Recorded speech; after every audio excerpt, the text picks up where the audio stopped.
Hello viewers! Welcome to my vlog. At today video, gawa tayo ng simpleng pakora.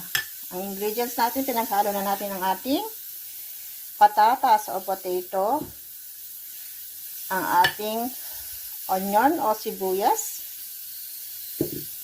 ang ating spring onions, ayan, ang ating chili, green chili, spicy, at hindi mawawalang coriander leaves. Ayan, ang ating coriander leaves.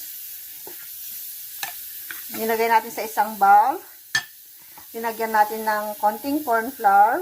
Okay.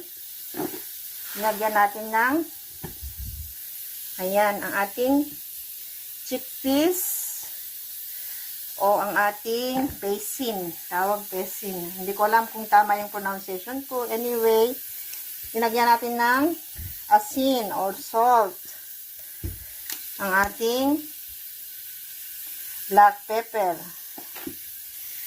Linagyan din natin ng chili powder at curry powder.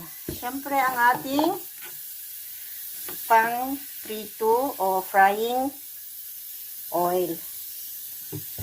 Ayan. Let's start frying. Nainitin natin ang ating kawali at simulan natin magprito. Ayan, ang ating pakora.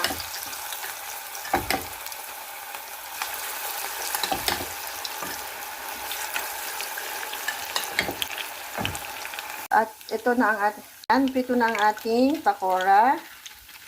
Lagay na natin sa ating lagayan.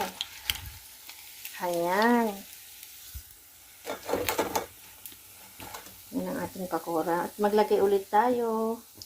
Ito na nga ang ating napritong pakora. Ayan, ang ating fried pakora. Ang ating fried pakora ay sausaw natin sa ating spicy sauce. Ayan. Blend lang natin ang ating mga ingredients, kamatis, bawang, coriander leaves, mint leaves, at konting asin, konting tubig. Ayan, perfect sa ating pakora. Thanks for watching!